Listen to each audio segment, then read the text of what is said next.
My name is Matt Leevy, and I am the Director of Biological Imaging here at the University of Notre Dame. In the past 10 to 15 years, we've seen a dramatic amount of growth within the preclinical imaging space. We've seen a lot of the clinical modalities become adapted for use on the preclinical side, and those would include PET, SPECT, CT, MRI, ultrasound. But we've also seen a number of modalities created on the preclinical side, and those would include luminescence, fluorescence, perhaps optoacoustics as well. So first I'd like to tell you about the Albira PET SPECT CT. This has been a critical acquisition for the core facility here at the University of Notre Dame because it truly galvanized our facility and gave us access to critical application areas that we previously could not reach. For example, on my Albira PET SPECT CT, I have faculty, graduate students, postdocs, undergraduates, and even high school students using this equipment independently to execute their own research projects. So first, let's talk about X-ray CT. This is an anatomical modality that allows us to pursue applications in, say, measurement of adipose tissue in animals, looking at lung tumor burden, looking at nanoparticles and their biodistribution. So next, let's talk about positron emission tomography, or PET. At Notre Dame, we're primarily focused on developing new probes for infection and apoptosis and converting those into viable PET probes. So the final modality on the Albira is going to be single photon emission computed tomography, or SPECT.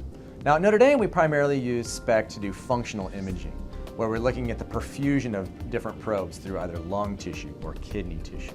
Now let's talk about the extreme. This is an awesome imaging platform that gives you 4 modalities within one instrument: planar high-resolution X-ray, whole animal fluorescence, luminescence, and radioisotopic imaging. So this gives us a range to a number of application areas, particularly within oncology, neuroscience, and probe development. And we're very excited to have that at Notre Dame as well. When we have one platform that gives us 4 tools, that's 4 tools in the toolbox for all of the users for our core facility, and that's something that makes me very happy. Next, I want to tell you about the ICON MR system. Now this is a unique MRI platform because it incorporates rare earth magnets. This means that we don't need to have a special room to house the equipment, for one. And for two, it means that we don't use supercooled magnets, so there's no possibility of us quenching this instrument. So we've had the MR for just a couple months, and I have never seen a more rapid uptake of a piece of equipment in my facility than this.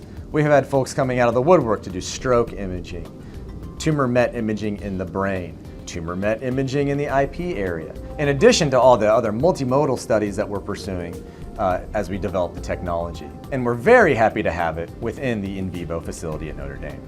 I think the barriers to utilizing all of this high-end imaging equipment have been dramatically reduced and are continuing to be reduced. More researchers will be able to make use of this equipment, and furthermore, we'll be able to site more of this equipment at universities that are not primarily affiliated with medical institutions.